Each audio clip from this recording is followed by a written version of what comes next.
Just in terms of it being a revenge drama, which I don't see that's true. I wonder what our takeaway is supposed to be from what happens to Preston, because as far as I see, he doesn't get his comeuppance. Like, it's very tough to see Jules take a beating twice, and he puts himself through a lot to get Preston to this point.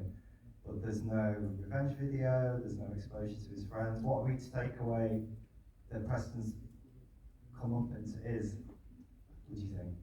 Would you hope? I think I think Jules's revenge on Preston, well, for me, the revenge is complete, because actually what Preston does, and as you were saying about the violence, and actually when we were building that fight scene at the beginning, we were really conscious that we wanted to make it about the emotional damage that is done, the deconstruction of Jules' identity, the literal ripping of the drag from his body. And drag was a very central idea in the film to us, because we talked about all of the characters as being in drag. So Jules is literally in drag, but Preston and his friends were all kind of drag kings. They put on these outfits, this yellow hoodie. It means something, that it's about the presentation of themselves that gives them power in the world, and that they sort of have to put out there in order to survive. And I think Jules's revenge is about stripping Preston's drag from him, stripping his identity from him, and that's what the video is meant to do. I think ultimately, in the end, he over the course of the film, through kind of getting close to him and realizing actually part of the way through the film that the way to get Preston to make this video with him is to manipulate him into kind of falling in love with him, or getting close to him, getting personal. And in the end, he does. He offers Preston a version of his life where maybe he might start to hate himself a little less. He turns up to that club, he's kind of fallen in love with this guy, and then it's revealed that it's all been a joke at his expense. And I think when he's left crying on the floor, which is a mirror image of Jules being left on the street at the beginning, that actually it's kind of all been taken from him. And I think that's the revenge. There was a very early version of the script where the video was uploaded.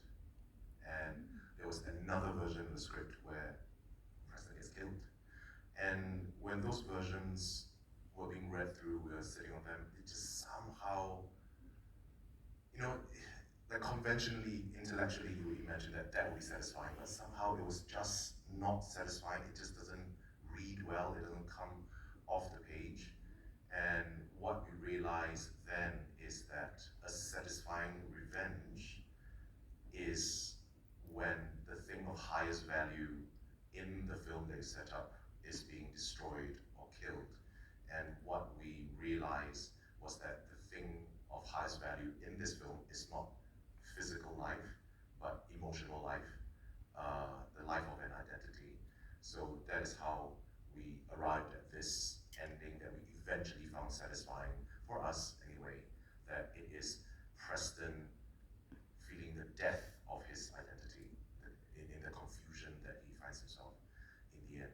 I mean, yes, there's a second meeting, Preston asserts their physical force, but one realizes that was, yes, it was very damaging, it's very destructive, it is very traumatic, but it didn't give him the power